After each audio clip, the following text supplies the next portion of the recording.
বিসমিল্লাহির রহমানির রহিম। প্রিয় বাংলাদেশের সকল সরকারি ও বেসরকারি পলিটেকনিক ইনস্টিটিউটের ষষ্ঠ পর্ব ইলেকট্রিক্যাল টেকনোলজির ছাত্রছাত্রীবৃন্দ, আসসালামু আলাইকুম। স্কিলস পোর্টাল বাংলাদেশের পক্ষ থেকে আমি প্রকৌশলী Mohammad Babur Ali, instructor electrical, Barishal polytechnic institute, Barishal. সকল শিক্ষার্থীদের জানাই আন্তরিক শুভেচ্ছা। প্রাণঘাতী করোনা ভাইরাসের কারণে ঘরে বসে ফেসবুক লাইভের মাধ্যমে ছাত্রছাত্রীদের পাঠদানের সুযোগ প্রদানের জন্য মহান সৃষ্টিকর্তাকে জানাই অশেষ শুকরিয়া। আন্তরিকভাবে কৃতজ্ঞতা জানাই সম্মানিত মহাপরিচালক কারিগরি শিক্ষা অধিদপ্তর, সম্মানিত পরিচালক প্ল্যানিং কারিগরি শিক্ষা অধিদপ্তর, সম্মানিত অধ্যক্ষ বরিশাল পলিটেকনিক ইনস্টিটিউট বরিশাল এবং A2I এর সকল সম্মানিত কর্মকর্তা বৃন্দদেরকে জানাই আন্তরিক শুভেচ্ছা। প্রিয় শিক্ষার্থীবৃন্দ, আমার সাবজেক্টের নাম transmission and distribution of electrical power, সংক্ষেপে TD1, কোড 66763, যা ষষ্ঠ পর্ব ইলেকট্রিক্যাল টেকনোলজির খুবই গুরুত্বপূর্ণ সাবজেক্ট। উক্ত সাবজেক্টের সিলেবাসে মোট 15টি থিওরি চ্যাপ্টার আছে। তোমরা ইতিমধ্যেই ইনস্টিটিউটের ক্লাসে প্রথম দিকের বেশ কিছু চ্যাপ্টার পড়াশোনা করেছো, কিন্তু অনেকদিন হলো তোমরা ক্লাস থেকে দূরে আছো। তোমাদের পড়াশোনার ধারাবাহিকতা হয়তো নাই বললেই চলে। তোমাদের পড়াশোনার ধারাবাহিকতা রক্ষার কারণে আমি আজ ফার্স্ট চ্যাপ্টার থেকেই লাইভ ক্লাস শুরু করতে যাচ্ছি। আমি আশা করি আমাদের যে শিডিউল টাইম আছে এর মধ্যেই serially first to last chapter আমরা বিস্তারিত আলোচনা করতে সক্ষম হব। প্রিয় শিক্ষার্থীবৃন্দ, আজকে আমি TD1 এর ফার্স্ট চ্যাপ্টারের যে টপিকগুলো নিয়ে আলোচনা করব সেগুলো তোমাদের বোর্ড ফাইনাল পরীক্ষার জন্য খুবই গুরুত্বপূর্ণ। আমি আশা করব তোমরা মনোযোগ সহকারে আমার লেকচার শুনবে এবং বুঝতে চেষ্টা করবে। আমি রেফারেন্স বুক হিসাবে power system BK Mehta and Rohit Mehta এই বইটার হেল্প নিয়েছি। প্রিয় শিক্ষার্থীবৃন্দ, এই বইটা তোমাদের TD1, নেক্সট সেমেস্টার TD2 এবং switch gear and protective device এর জন্য বেশ সহায়ক হবে। প্রিয় শিক্ষার্থীবৃন্দ, এখন আমি মূল আলোচনায় চলে আসি। আমার ফার্স্ট টপিক হচ্ছে ইলেকট্রিক সাপ্লাই সিস্টেম সম্পর্কে ধারণা, basic concept of electric supply system. আধুনিক সভ্য যুগে বিদ্যুতের চাহিদা ব্যাপক। বিদ্যুতের এই ব্যাপক চাহিদা পূরণের জন্য বড় বড় জেনারেটিং স্টেশন বা পাওয়ার স্টেশন স্থাপন করা হয়েছে। জেনারেটিং স্টেশনগুলোতে অত্যন্ত দক্ষতার সাথে সাশ্রয়ীভাবে ব্যাপক ভিত্তিক ইলেকট্রিক্যাল পাওয়ার এনার্জি উৎপাদন করা হয়। উৎপাদিত ইলেকট্রিক্যাল এনার্জিকে জেনারেটিং স্টেশন থেকে গ্রাহকের নিকট সরবরাহ করার সামগ্রিক ব্যবস্থাকে ইলেকট্রিক সাপ্লাই সিস্টেম বলে। ইলেকট্রিক সাপ্লাই সিস্টেমের মূল উপাদান তিনটি: 1, পাওয়ার স্টেশন; 2, ট্রান্সমিশন লাইন বা ট্রান্সমিশন সিস্টেম; 2, ডিস্ট্রিবিউশন সিস্টেম। এখানে একটা চিত্রের মাধ্যমে পাওয়ার স্টেশন দেখানো হলো। পাওয়ার স্টেশনগুলো দূরবর্তী স্থানে যেখানে জ্বালানি এবং অন্যান্য সুযোগ সুবিধা বিদ্যমান সেখানে গড়ে ওঠে। পাওয়ার স্টেশনের উৎপাদিত বিদ্যুৎ শক্তি দূরবর্তী লোড সেন্টারে সরবরাহ করা হয়। এক্ষেত্রে পাওয়ার স্টেশন এবং কনজিউমারের মধ্যে পরিবাহী মাধ্যমে একটি বিশাল নেটওয়ার্ক কাজ করে। ট্রান্সমিশন অ্যান্ড ডিস্ট্রিবিউশন হলো এই বিশাল নেটওয়ার্কের মূল উপাদান। এখানে একটা ট্রান্সমিশন লাইন দেখানো আছে। ট্রান্সমিশন সাধারণত ইলেকট্রিক টাওয়ারের মাধ্যমে হয়। এখানে হাই ভোল্টেজ ট্রান্সমিশন লাইন দেখানো আছে। আমাদের দেশে জেনারেশন অ্যান্ড ট্রান্সমিশন মূলত 3 ফেজ 3 ওয়্যার এসি সিস্টেম। পক্ষান্তরে ডিস্ট্রিবিউশন সিস্টেম হলো 3 phase 4 wire AC system. Power transmission and distribution আবার 2 পদ্ধতিতে হয়ে থাকে, যথা 1 নম্বর ওভারহেড সিস্টেমে, 2 আন্ডারগ্রাউন্ড সিস্টেমে। ওভারহেড সিস্টেমের তুলনায় আন্ডারগ্রাউন্ড সিস্টেমের বেশ ব্যয়বহুল। এই জন্য আমাদের দেশে ট্রান্সমিশন অ্যান্ড ডিস্ট্রিবিউশন এর ক্ষেত্রে ওভারহেড সিস্টেমের প্রচলন বেশি। প্রিয় শিক্ষার্থীবৃন্দ, আমি এখন 2টা সিঙ্গেল লাইন ডায়াগ্রাম ব্যাখ্যা করব। এই সিঙ্গেল লাইন ডায়াগ্রামের মাধ্যমে তোমরা জানতে পারবে কিভাবে বিদ্যুৎ উৎপাদন কেন্দ্র থেকে গ্রাহকের নিকট বিদ্যুৎ সরবরাহ করা হয়, এবং একই সাথে জানতে পারবে এই বিদ্যুৎ সরবরাহের বিভিন্ন ধাপসমূহ এবং ধাপসমূহের স্ট্যান্ডার্ড ভোল্টেজ রেটিং কত তা তোমরা স্পষ্টভাবে আয়ত্ত করতে পারবে। এখানে আমি প্রথম একটা সিঙ্গেল লাইন ডায়াগ্রাম দেখে আছি। এখানে এই ডায়াগ্রাম থেকে দেখা যাচ্ছে যে আমাদের 3টে অংশ, generation, transmission and distribution. Transmission আবার 2 প্রকার ভাবে বিভক্ত, primary transmission, secondary transmission. Similarly distribution আবার 2 ভাবে বিভক্ত, প্রাইমারি ডিস্ট্রিবিউশন, সেকেন্ডারি ডিস্ট্রিবিউশন। এখন আমি দেখব কোথায় কত ভোল্টেজ আছে। 11 কেবি উৎপাদন, আমাদের দেশে বিভিন্ন ধরনের ভোল্টেজ আছে, 11 কেবি বেশি উৎপাদন হয়। এই যে জেনারেশন দেখানো হচ্ছে, এটা 11 কেবি উৎপাদন, এটাই জেনারেশন। এর কাছাকাছি হাই ভোল্টেজ করার জন্য স্টেপ আপ ট্রান্সফরমার আছে। আমার ডায়াগ্রামে দেখা যাচ্ছে যে এখানে সর্বোচ্চ ভোল্টেজ 230, 11 কেবিকে 230 কেবি করা হয়েছে। পরবর্তীতে 230 কে 132 কেবি, 132 কে আবার 33 কেবি, 33 কেবি থেকে 11 কেবি, 11 কেবি থেকে 0.4 কেবি বা 400 ভোল্ট। এইভাবে ধাপে ধাপে ভোল্টেজ গুলো চেঞ্জ হয়েছে। ডায়াগ্রাম থেকে দেখা যায় যে 230 কেবি এবং 132 কেবি লাইন প্রাইমারি ট্রান্সমিশন লাইন হিসেবে বিবেচনা করা হয়েছে। এরপর 33 কেবি লাইন, সেটা সেকেন্ডারি ট্রান্সমিশন, আর 11 কেবি প্রাইমারি ডিস্ট্রিবিউশন, আর এলটি গ্রাহকদের জন্য যে সেকেন্ডারি ডিস্ট্রিবিউশন আছে সেটা 0.4 কেবি। ডায়াগ্রামে দেখা যাচ্ছে যে 33 কেবি বা 33 কেবি ফিডার আছে। এখানে অনেক ভিআইপি কনজিউমারদের জন্য 33 কেবিতে পাওয়ার সরবরাহ করা হয়। আবার 11 কেবি ফিডার আছে, ইন্ডাস্ট্রি, বড় প্রতিষ্ঠান, 11 কেবিতে পাওয়ার সরবরাহ করা হয়। সেখানে তাদের নিজস্ব ট্রান্সফরমার আছে, ট্রান্সফরমার সাহায্যে তাদের ভোল্টেজ ডাউন করে করা হয়। আমি নেক্সট 2 নম্বর ডায়াগ্রামটা দেখাচ্ছি। এখানে generating station, primary transmission, secondary transmission, primary distribution, secondary distribution দেখানো আছে। আগের ডায়াগ্রাম থেকে এই ডায়াগ্রামের মূল পার্থক্য হলো, আগের ডায়াগ্রামের সর্বোচ্চ ভোল্টেজ ছিল 230 কেবি, এই ডায়াগ্রামের ভোল্টেজ 132 কেবি। আমাদের দেশে অনেক আগে 132 কেবি সর্বোচ্চ ট্রান্সমিশন লাইন ভোল্টেজ ছিল, তখন এই ডায়াগ্রামটা ব্যবহৃত হতো। আগের ডায়াগ্রাম আর বর্তমান এই ডায়াগ্রামের মধ্যে এই পার্থক্য ছাড়া বাকি স্টেপগুলো সিমিলার। সুতরাং এখানেও দেখানো আছে 11/132 কেবি, 132 থেকে 33 কেবি, 33 থেকে 11 কেবি, এইভাবে ধাপে ধাপে ভোল্টেজ গুলো চেঞ্জ হয়েছে।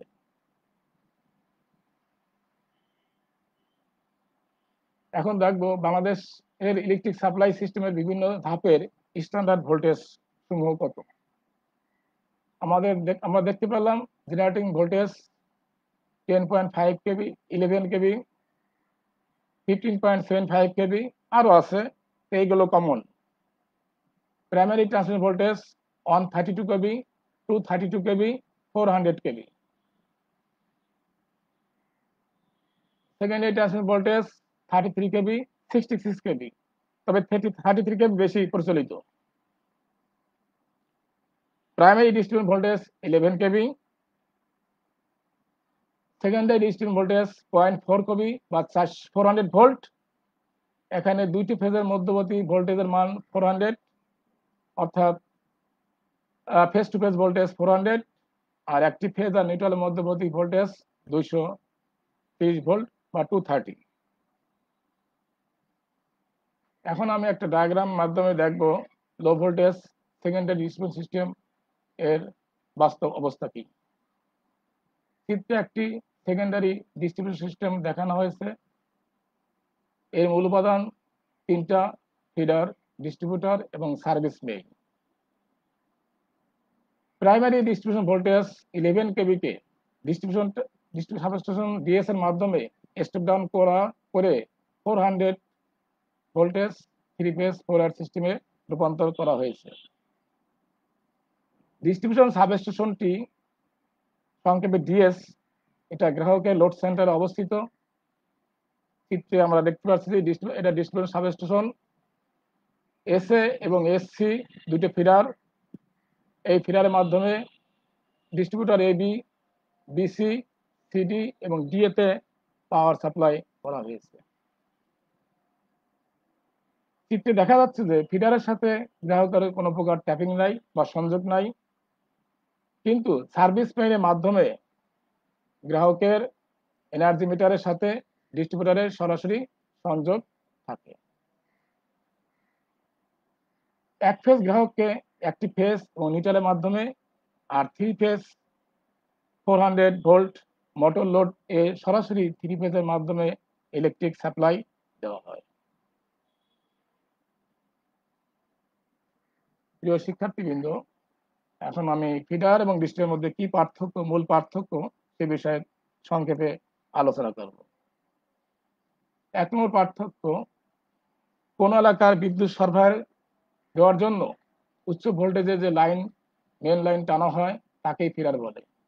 পক্ষান্তরে গ্রাহককে সরাসরি লাইন দেওয়ার জন্য নিম্ন ভোল্টেজে যে লাইন টানা হয় সেটাই ডিস্ট্রিবিউটর। ফিডারে সরাসরি কোনো গ্রাহকের সংযোগ থাকে না বা ট্যাপিং থাকে না, কিন্তু ডিস্ট্রিবিউটরের সাথে সরাসরি গ্রাহকের সংযোগ থাকে। 3 নম্বর পার্থক্য: ফিডারের কারেন্ট ডেনসিটি সর্বত্র সমান থাকে। যেহেতু এখানে কোনো গ্রাহকের লোড থাকে না, সুতরাং ফিডারের সব জায়গায় কারেন্ট সমান থাকে, কিন্তু ডিস্ট্রিবিউটরের কারেন্ট ডেনসিটি সর্বত্র সমান থাকে না, কারণ এখানে ট্যাপিং থাকে, বিভিন্ন অংশের কারেন্ট ভিন্ন ভিন্ন হয়। ফিডার ডিজাইনের ক্ষেত্রে কারেন্ট ডেনসিটিকে প্রধান বিবেচ্য বিষয় হিসেবে গণ্য করা হয়। পক্ষান্তরে ডিস্ট্রিবিউটর ডিজাইনের ক্ষেত্রে ভোল্টেজ ড্রপকে প্রধান বিবেচ্য বিষয় হিসেবে গণ্য করা হয়ে থাকে। সার্ভিস মেইন: ডিস্ট্রিবিউটর থেকে গ্রাহকের এনার্জি মিটার পর্যন্ত সংযুক্ত ইলেকট্রিক লাইনকে সার্ভিস মেইন বলে। সাধারণত ডিস্ট্রিবিউটর লাইন এর খুঁটি বা পোল থেকে সার্ভিস মেইন করা হয়। প্রিয় শিক্ষার্থীবৃন্দ, আমি আশা করি ফিডার, ডিস্ট্রিবিউটর এবং সার্ভিস মেইন সম্বন্ধে তোমাদের ধারণাটা ক্লিয়ার হবে। প্রিয় শিক্ষার্থীবৃন্দ, আমরা দেখলাম ট্রান্সমিশন লাইন সবসময় হাই ভোল্টেজের। কেন এই হাই ভোল্টেজের ট্রান্সমিশন করা হয়, এর সুবিধা কি, আমরা এখন আলোচনা করব। হাই ভোল্টেজের কতগুলো সুবিধা আছে, এগুলো থিওরিটিক্যাল দেখব এবং সাথে সাথে আমরা কিছু প্রমাণ দেখব। 1 নম্বর সুবিধা হচ্ছে লাইন লস ভোল্টেজের ব্যস্তানুপাতিক বৃদ্ধি হয়, উচ্চ ভোল্টেজের লাইন লস কম হয়। 2 নম্বর সুবিধা হচ্ছে লাইন লস কম হওয়ার কারণে ট্রান্সমিশন দক্ষতা বৃদ্ধি পায়। 3 নম্বর সুবিধা হচ্ছে একই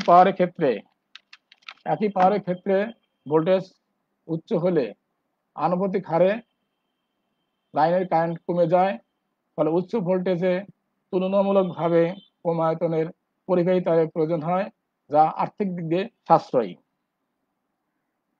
4 নম্বর সুবিধা হচ্ছে উচ্চ ভোল্টেজে লাইন কারেন্ট কম থাকায় লাইনের ভোল্টেজ ড্রপ কম হয়, ফলে রেগুলেশন উন্নত হয়। প্রিয় শিক্ষার্থীবৃন্দ, এখন আমি গাণিতিকভাবে প্রমাণ করে দেখব যে উচ্চ ভোল্টেজে পাওয়ার ট্রান্সমিশনে পরিবাহী আয়তন কম লাগে। মনে করি ট্রান্সমিশন পাওয়ার সিস্টেম হলো 3 ফেজ 3 ওয়্যার এসি। এক্ষেত্রে ট্রান্সমিশন পাওয়ার সমান P watt, line voltage V volt, line loss W watt, load power factor cos phi, transmission লাইনের দৈর্ঘ্য এল মিটার, প্রতি তারের রেজিস্ট্যান্স আর ওহম, প্রতি তারের রেজিস্টিভিটি রো ওহম মিটার, পরিবাহী প্রস্থচ্ছেদ এ বর্গমিটার। এগুলো স্ট্যান্ডার্ড ডাটা। আমরা জানি থ্রি ফেজের ক্ষেত্রে লোড কারেন্ট আই সমান সমান P by root three VL cos phi, এত অ্যাম্পিয়ার। যেহেতু three phase three watt system, এখানে total loss three I square, R three I এর মান বসানোর পর স্কোয়ার করা হয়েছে এবং আর এর মান বসানো হয়েছে রোয়েল বাই এ। তাহলে আমরা পাই টোটাল লস ডাব্লিউ সমান সমান P square rho L by V square cos square phi A, এত ওয়াট। এইখান থেকে আমরা ক্রস সেকশন এ সমান সমান পাই P square rho L by V square cos square phi W. Line পরিবারের আয়তন থ্রি এল, যেহেতু তিন তার সিস্টেম, থ্রি এর মান এল এর মান বসানোর পর পাই আমরা three P square rho L square by V square cos square phi W.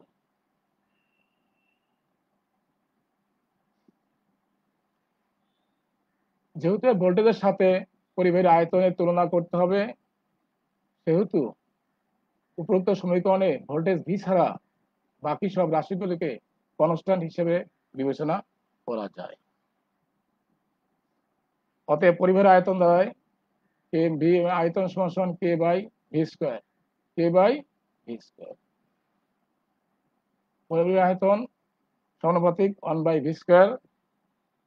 উপরোক্ত সমীকরণ থেকে দেখা যাচ্ছে যে পরিবাহীর আয়তন ট্রান্সমিশন লাইনের ভোল্টেজের বর্গের সাথে ব্যস্তানুপাতিক বা উল্টানুপাতিক। অতএব আমরা বলতে পারি ট্রান্সমিশন লাইনের ভোল্টেজ উচ্চমানের হলে পরিবাহীর আয়তন অনেক কম লাগে। প্রিয় শিক্ষার্থীবৃন্দ, তোমাদের বোঝার সুবিধার্থে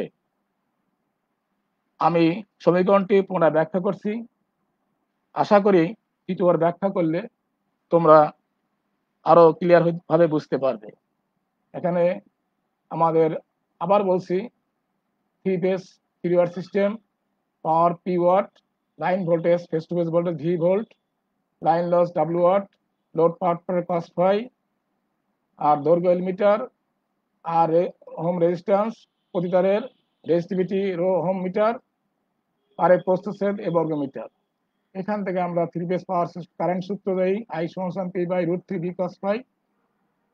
টোটাল লস আমরা জানি three I square R, three I এর মান বসানোর পরে আর এর মান বসানো হয়েছে রো এল বাই এ, বসানোর পর আমরা এই সমীকরণটা পাই।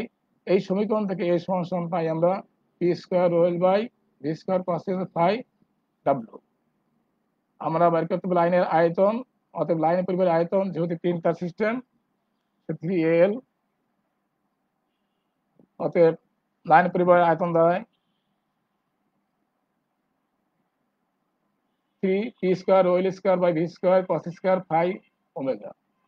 যেহেতু ভোল্টেজের সাথে পরিবাহীর আয়তন তুলনা করতে হবে, সেহেতু উপযুক্ত সমীকরণে ভোল্টেজ ভি ছাড়া বাকি সব রাশিগুলিকে আমরা কনস্ট্যান্ট বিবেচনা করতে পারি। সেক্ষেত্রে দাঁড়ায় পরিবাহীর আয়তন কে বাই ভি স্কোয়ার, অর্থাৎ পরিবাহীর আয়তন সমানুপাতিক ওয়ান বাই ভি স্কোয়ার।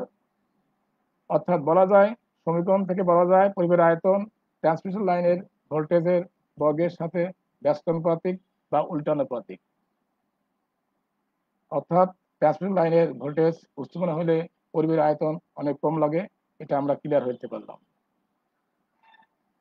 প্রিয় শিক্ষার্থীবৃন্দ, এখন আমরা দেখব উচ্চ ভোল্টেজে ট্রান্সমিশন লাইনের ইফিসিয়েন্সি বৃদ্ধি পায়, এটা প্রমাণ করে দেখব। আমরা পূর্বের প্রমাণ থেকে জানি যে ট্রান্সমিশন লাইনের টোটাল লস ডাব্লিউ সমান সমান P square rho L by V square cos square phi A. এখানে পি হচ্ছে আউটপুট পাওয়ার। আমরা জানি ইনপুট পাওয়ার সমান সমান output plus total loss. Output P বসালাম, এরপর টোটাল লস বসানোর পরে আমরা এই সমীকরণটা পাই। আমরা জানি কারেন্ট ডেনসিটি জে সমান সমান আই বাই এ, এখান থেকে আই সমান সমান এ সমান সমান আই বাই জে। এখন এক নম্বর সমীকরণে এর মান বসিয়ে পাই ইনপুট পাওয়ার পি সমান সমান P plus P square rho L J by V square cos square phi I. এটা দুই নম্বর সমীকরণ দ্বারা বোঝানো হয়েছে। আবার আমরা জানি আই সমান সমান P by √3 V cos phi, এই মান দুই অংশে বসিয়ে পাই ইনপুট পাওয়ার, এখানে পি প্লাস ইনপুট আই এর মান বসানো হয়েছে, যেহেতু আই নিচে ছিল এই জন্য গুণ চিহ্ন দিয়ে উপরে গেছে, উল্টে গেছে। এরপরে আমরা কাটাকাটি করার পরে ফাইনালি পাই পি সমান সমান ব্র্যাকেট দিয়ে 1 plus √3 J rho L by V cos phi. আমরা জানি কোন লাইনের এফিসিয়েন্সি আউটপুট বাই ইনপুট, অর্থাৎ ট্রান্সমিশন লাইনের efficiency output power by input power. এখানে পি আউটপুট পাওয়ার আর নিচেরটা ইনপুট পাওয়ার বসানোর পরে পি কাটা যায়, এই অংশ থাকে, যেহেতু এই অংশ নিচে আমরা এটা ইনভার্স দিয়ে উপরে নিয়ে গেছি। পরবর্তীতে আমরা ইনভার্সটাকে আবার বাইনোমিয়াল থিওরির সাহায্যে সম্প্রসারণ করে পাই 1 minus √3 J rho L by V cos phi. ইফিসিয়েন্সির মান সর্বোচ্চ হবে যখন আমাদের এই ভগ্নাংশটির মান সর্বনিম্ন, এইটার মান যখন সর্বনিম্ন হবে তখন আমাদের ইফিসিয়েন্সি সর্বোচ্চ হবে। ভগ্নাংশটি ভি ব্যতীত অন্য সব রাশিগুলো কনস্ট্যান্ট, এক্ষেত্রে ভোল্টেজ ভি এর মান যত বেশি হবে ভগ্নাংশটির মান তত কম হবে, কারণ ভগ্নাংশটি ভি হর হিসেবে আছে। সুতরাং দেখা যায় যে উচ্চ ভোল্টেজে ট্রান্সমিশন লাইনের দক্ষতা বৃদ্ধি পায়। প্রিয় শিক্ষার্থীবৃন্দ, তোমাদের বোঝার সুবিধার্থে এই সমীকরণটা আমি আবার বিস্তারিত ব্যাখ্যা করছি, আশা করি দ্বিতীয়বার ব্যাখ্যা করলে তোমরা আরো ক্লিয়ার হবে। এখানে আমি আগেই বলছি যে পূর্বের ট্রান্সমিশন লাইনের লস পাই আমরা এটা, এখানে পি হলো আউটপুট পাওয়ার, ইনপুট পাওয়ার সমান সমান আউটপুট প্লাস টোটাল লস, এই পির সাথে লস যোগ করছি, এইটা দেওয়া হয়েছে 1 নম্বর সমীকরণ। এবার ধরছি যে সমান সমান কারেন্ট ডেনসিটি আই বাই এ, এখান থেকে এ সমান সমান পাই আই বাই জে। এখন এই 1 নম্বর সমীকরণ যে এ আছে এখানে আমরা আই এর মান বসাইলাম, বসাইলে এই যেটা উপরে চলে যায় নিচে আই থাকে। আবার আই সমান সমান P by √3 V cos phi, এখানে যদি আমরা এইখানে যদি আমরা আই এর মান বসাই তাহলে যেহেতু আই নিচে আছে এটা গুণ চিহ্ন দেওয়ার পরে উল্টা যায়, এই √3 ভি কস ফাই উপরে গেছে, নিচে পি, এখান থেকে কাটাছেড়া করার পরে আমরা পাই ফাইনালি পি ব্র্যাকেট দিয়ে 1 plus √3 J rho L by V cos phi. Transmission efficiency output power by input পাওয়ার।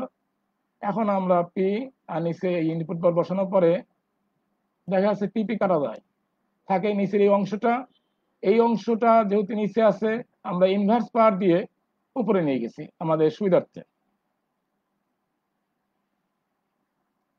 পরবর্তীতে আমরা ইনভার্স পাওয়ারটাকে বাইনোমিয়াল থিওরির সাহায্যে সম্প্রসারণ করে পাই efficiency 1 minus √3 J rho L by V cos phi. প্রিয় শিক্ষার্থীবৃন্দ, যদি এই মানটা 1 হইতো তাহলে সর্বোচ্চ ইফিসিয়েন্সি হইতো আউটপুট এবং ইনপুট সমান হইতো, কিন্তু এক্ষেত্রে দেখা যাচ্ছে 1 থেকে কিছু অংশ মাইনাস হয়েছে, অর্থাৎ এক্ষেত্রে ইফিসিয়েন্সির মান 1 হবে না, কিছু কম হবে। এই ভগ্নাংশ থেকে দেখা যাচ্ছে যে ভি নিচে আছে, এই ভগ্নাংশ বাকিগুলো কনস্ট্যান্ট, ভি হচ্ছে ভেরিয়েবল।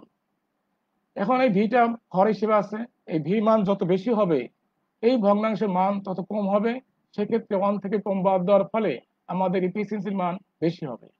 সুতরাং এখান থেকে আমরা বলতে পারি উচ্চ ভোল্টেজ অর্থাৎ ট্রান্সমিশন লাইনের ভোল্টেজ যত বেশি হবে দক্ষতা তত বেশি হবে। প্রিয় ছাত্রছাত্রীবৃন্দ, আমরা দুটি প্রমাণ থেকে দেখলাম যে উচ্চ ভোল্টেজ ট্রান্সমিশনে পরিবারের আয়তন কম লাগে, সাথে সাথে এটাও দেখলাম উচ্চ ভোল্টেজ ট্রান্সমিশনে লাইনের দক্ষতা বৃদ্ধি পায়। এই জন্য আমাদের ট্রান্সমিশন সর্বদাই হাই ভোল্টেজে করা হয়।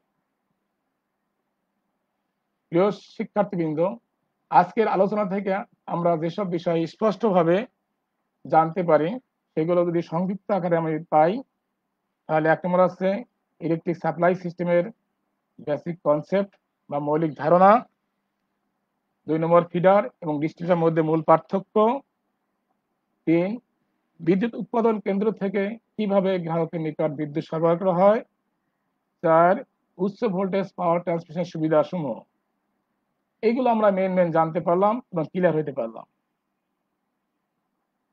প্রিয় শিক্ষার্থীবৃন্দ, আগামী দিনে আমি যেসব বিষয়গুলো নিয়ে বিস্তারিত আলোচনা করব সেগুলো তোমাদের আগেই জানিয়ে রাখি। আমার নেক্সট ক্লাসের আলোচ্য বিষয় হবে 1 নম্বর পাওয়ার ট্রান্সমিশন অ্যান্ড ডিস্ট্রিবিউশনের বিভিন্ন রকম সিস্টেম বা পদ্ধতি। 2 বিভিন্ন রকম পদ্ধতির মধ্যকার পরিবাহী তারের সাশ্রয়ের তুলনা, যাকে ইংলিশে বলে কম্পারিজন অফ ভেরিয়াস সিস্টেম। এটা খুবই ইম্পর্টেন্ট, আমাদের ব্রড কোশ্চেন এখান থেকে হয়। 3 most economic working voltage and solve problems, অর্থাৎ সর্বোচ্চ সাশ্রয়ী কার্যকরী ভোল্টেজ, সুলভ কার্যকরী ভোল্টেজ, এবং এই সংশ্লিষ্ট কিছু ম্যাথমেটিক্স আছে যেটা পরীক্ষা আসে, এটা আমরা আলোচনা করব। প্রিয় শিক্ষার্থীবৃন্দ, তোমাদের পড়াশোনার অধিক মনোযোগী হওয়ার সুবিধার্থে তোমাদের জন্য আজকে ক্লাস শেষে কিছু হোমওয়ার্ক হিসাবে কিছু কোশ্চেন সেট করা হলো। তোমরা ধারাবাহিকভাবে কোশ্চেনগুলোর আনসার মুখস্থ করবে, পড়বে এবং লিখবে।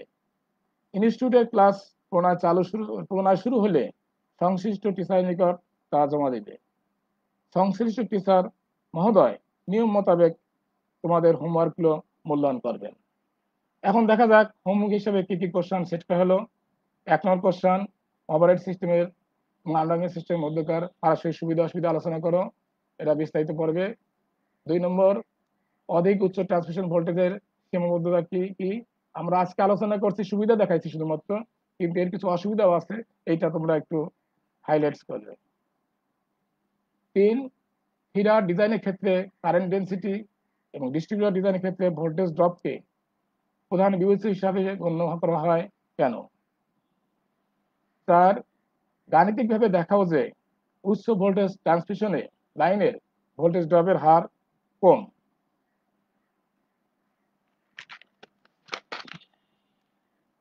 প্রিয় শিক্ষার্থীবৃন্দ, কমেন্টে একজন কোশ্চেন করেছে বাংলাদেশের সর্বোচ্চ ট্রান্সমিশন ভোল্টেজ কত এবং কোথায় চালু আছে।